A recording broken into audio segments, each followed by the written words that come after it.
আমি একটু বিনিয়ামিন মোল্লা আপনার কাছে আসতে চাই। মানে একটা বিছানা, একটা টেবিল এবং একজন শিক্ষার্থী।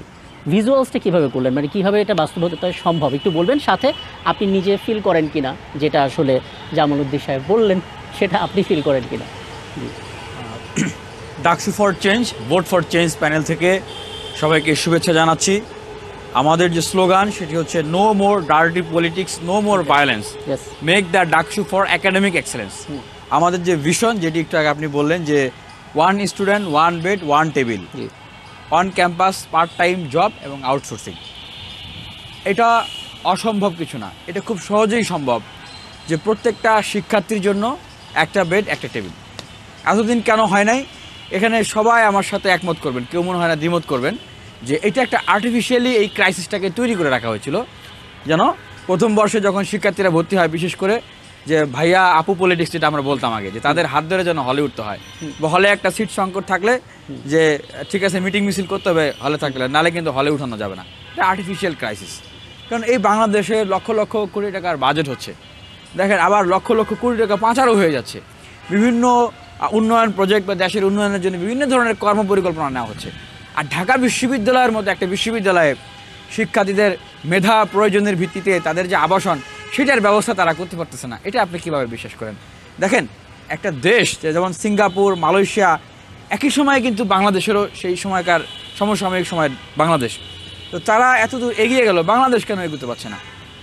আমার একদমই ফোর্থ সাইড যেটা, বা আমার যেটা মানে রিসার্চ, আমি যেটা দেখি যে বাংলাদেশের এই বড় বড় বিশ্ববিদ্যালয়গুলোতে এখান থেকে যে হিউম্যান রিসোর্স ডেভেলপমেন্ট বা জাতি গঠন, যেগুলো এই সেই দেশগুলোতে হয়েছিল, কিন্তু বাংলাদেশে হয় নাই। বাংলাদেশে কি হয়েছে? বিশ্ববিদ্যালয়গুলোতে অতি রাজনীতি হয়েছে। যখন যেই দল ক্ষমতায় ছিল, তারা শিক্ষার্থীদের, আমি প্রথম বর্ষে ভর্তি হওয়ার পরে আমার তখনকার যে অভিজ্ঞতাটা হয়েছিল, যে সপ্তাহে 7 দিনে প্রায় 4 দিন 5 দিন, দিনে 24 ঘন্টার ভিতরে প্রায় 3-4-5 ঘন্টা, এর বেশিও হয়েছে, তাকে মানে ক্ষমতাসীন ছাত্র সংগঠনের মিটিং মিছিল স্লোগান, তার মানে নন প্রোডাক্টিভ কাজে তাকে নিয়োজিত থাকতে হয়েছে, এবং এইটা তাকে মানসিক এবং শারীরিকভাবে তাকে ভিকটিম করেছে। মানে বুঝেন বিষয়টা, একদিক থেকে তার মূল্যবান কর্ম ঘন্টাটা বিনষ্ট হচ্ছে, আরেক দিকে তার উপরে এটা একটা অত্যাচার, নির্যাতন। তাহলে এই যে মনে করেন 8 বছর বা 6 বছর সে যে বিশ্ববিদ্যালয়ে থাকলো, তার প্রায় 2-3 বছর সময় তার এই সমস্ত কাজেই শেষ। সে পড়াশোনা করবে কখন? তাকে নিজেকে সে তৈরি করবে কখন? তো সেই জায়গা থেকে, সেই গবেষণার জায়গাটা থেকে, বা সেই মানে সুদূর প্রসারের চিন্তার জায়গাটা থেকেই আসলে এই চিন্তাটা, যে এই ক্রাইসিসটাকে যদি আমরা সলভ করে ফেলতে পারি, তাহলে অনেকাংশেই এটা আসলে মানে সলভ করতে পারলে তো দুর্দান্ত ব্যাপার হবে। কিন্তু আমি তার পাশাপাশি আরেকটা জিনিস উল্লেখ করতে চাই, যে একটু বলেই, কারণ প্রত্যেকটা জিনিসের জন্য আপনাকে একটা কাজ করতে হবে, সেটা হচ্ছে ফাইটিং। আপনার বিশ্ববিদ্যালয় প্রশাসনের সঙ্গে আপনার নেগোসিয়েশন করতে হবে, যুক্তি তর্ক উপস্থাপন করতে হবে। সেই প্রস্তুতির জায়গাটা আসলে কেমন? আমি পাশাপাশি আরেকটা জিনিস উল্লেখ করতে চাই, যে আমাদের ঢাকা বিশ্ববিদ্যালয়ের জন্য কিন্তু একটা মাস্টার প্ল্যান হয়েছে, এবং হাজার হাজার কোটি টাকা একটা বাজেটও হয়েছে সেজন্য।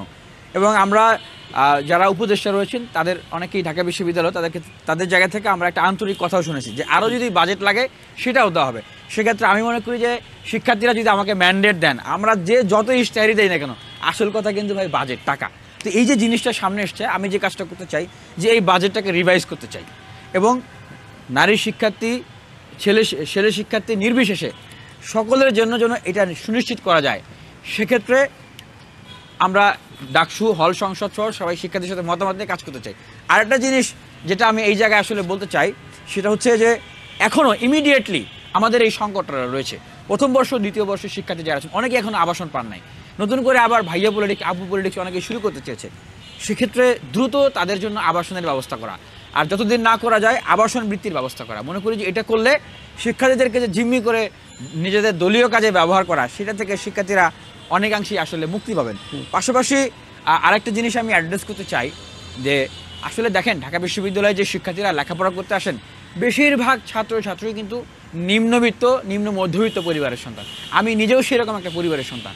কারণ বাস্তবতা খুবই কঠিন, যে অনেকেরই বাবা মা হয়তো মুরগি বিক্রি করে, ছাগল বিক্রি করে, বা দিনে কাজ করে সন্তানদেরকে পয়সা পাঠান এই বিশ্ববিদ্যালয়ে কাজ করার জন্য। সেক্ষেত্রে আমরা যেটা চিন্তা করেছি, যে full free scholarship for every student, এইটা ঢাকা বিশ্ববিদ্যালয়ের জন্য শুরু হোক, ঢাকা বিশ্ববিদ্যালয় দিয়ে। এটা তো অসম্ভব কিছু না। একটা শিক্ষার্থীদের জন্য আর কত টাকা লাগে তার এই বই পুস্তক কেনা, খাবারের জন্য? টাকাটা কিন্তু খুব বেশি না, কিন্তু এই ছাত্রছাত্রীদেরকে এই অল্প টাকার জন্যই তাকে টেনশন করতে হয়, দুশ্চিন্তা করতে হয়। এবং আমাদের দেশ থেকে দেখেন লক্ষ লক্ষ কোটি টাকা যেটা বললাম একটাকে পাচার হয়ে যায়।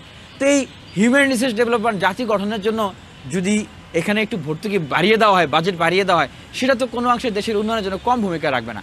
আর ইমিডিয়েটলি আমরা যেটা করতে চাই যে এটার জন্য ইন্টার্নশিপের ব্যবস্থা করা শিক্ষার্থীদের, যাদের অনার্স মাস্টার্স কমপ্লিট হয়ে গেছে, যাদের হয় নাই তাদের জন্য on campus part time job. এবং সেটার আমি একটা দৃষ্টান্ত দিতে পারি যে বিশ্ববিদ্যালয়ের আপনার হচ্ছে অনেক ক্যান্টিন রয়েছে, দোকান রয়েছে, বিশ্ববিদ্যালয়ের অনেক ম্যানেজমেন্ট রয়েছে, অনেকগুলো সেক্টর রয়েছে। সেই সেক্টরগুলো থেকে বাইরে থেকে নিয়োগ দেওয়া হয় লোকদেরকে, সেইটা না করে। এবং এই নিয়োগ প্রক্রিয়াটাও কিন্তু স্বচ্ছ না, আত্মীয় স্বজন মানে নিজেদের গণ্ডির ভিতরে নিয়োগটা দেওয়া হয়। সেক্ষেত্রে সেই জায়গাগুলোতে যদি ছাত্রছাত্রীদেরকে পার্ট টাইম নিয়োগ দেওয়া হয় এবং পাশাপাশি ঢাকা বিশ্ববিদ্যালয়ে চুক্তিভিত্তিক অনেক ধরনের সামাজিক বা স্বেচ্ছাসেবী সংগঠনকে কাজ করানো যেতে পারে, যেটার একটা উৎকৃষ্ট উদাহরণ গ্রিন ফিউচার ফাউন্ডেশন। আমি সেটা শুভেচ্ছা দিই। এবং অলরেডি তারা বিশ্ববিদ্যালয়ে বিভিন্ন ধরনের কাজ করছেন, তাদের ইলেকট্রিক ভেহিকেল গাড়িও চলছে 5টা, এবং তারা পরিবেশ বান্ধব কাজও করছেন।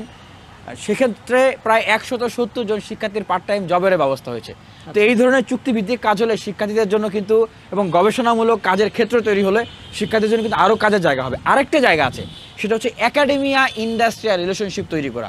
সেটা কি দেখেন, ঢাকা বিশ্ববিদ্যালয়ের মতো একটা বিশ্ববিদ্যালয়ে পড়াশোনা করে আমরা যখন ছোট ছিলাম বা আমরা যখন গল্প শুনতাম যে ঢাকা বিশ্ববিদ্যালয় মানে এটা বিশাল কিছু, মানে বলতে হচ্ছে ঢাকা বিশ্ববিদ্যালয়ে যে মানে ঘাস মানে পাতা লতা মানে এমনভাবে উপস্থাপন করা হতো যে মানে এটাও বিশাল একটা কিছু।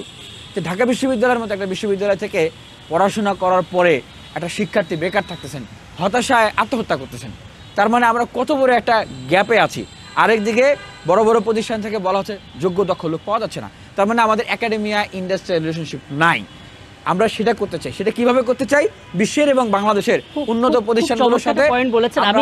আমি পরবর্তীতে আমি আরেকটু বলে শেষ করব, একটু সংক্ষেপে যে হ্যাঁ সংক্ষেপে বলবো যে এই একাডেমিয়া ইন্ডাস্ট্রিয়াল রিলেশনশিপটা যদি হয়, তাহলে ঢাকা বিশ্ববিদ্যালয়ের মতো একটা বিশ্ববিদ্যালয়ে কোনো একটা ছাত্র ছাত্রী ভর্তি হওয়ার পরে তাকে আর ভবিষ্যতের ক্যারিয়ার নিয়ে আর দুশ্চিন্তা করতে হবে। হ্যাঁ, আমি এটা অনেক শিক্ষাবিদকে বলতে শুনি যে একাডেমি এবং ইন্ডাস্ট্রিকে আপনি এক করবেন কি করে, যেখানে আপনার ওয়ার্ল্ডের 100, 200, 300 এমনকি 500 ইউনিভার্সিটির তালিকায় আপনি আপনার বিশ্ববিদ্যালয়কে খুঁজে পাচ্ছেন না। তখন কনফিডেন্সটা কোথায় থাকে ইন্ডাস্ট্রি যারা লিড করেন তাদের? এটা করব যে হলগুলোতে এবং একাডেমিক এরিয়াতে কমিটি দিয়ে যে লেজুর ভিত্তিক ছাত্র সংগঠন সেটা হতে পারবে। এবং ক্যাম্পাসে যে ছাত্র সংগঠনগুলো রাজনীতি করবে, ঠিক আছে, তাদের যে নির্বাচন মানে আমাদের যেমন আমি কিন্তু নির্বাচিত ইলেক্টেড প্রেসিডেন্ট আমার ছাত্র সংগঠন, এরকম গণতান্ত্রিক মূল্যবোধ তাদের নিজেদের ভিতরেও থাকতে হবে, তারা নির্বাচিত হইতে হবে। ওকে, আমি এই দুটো পয়েন্টই নিয়ে অনেক ধন্যবাদ।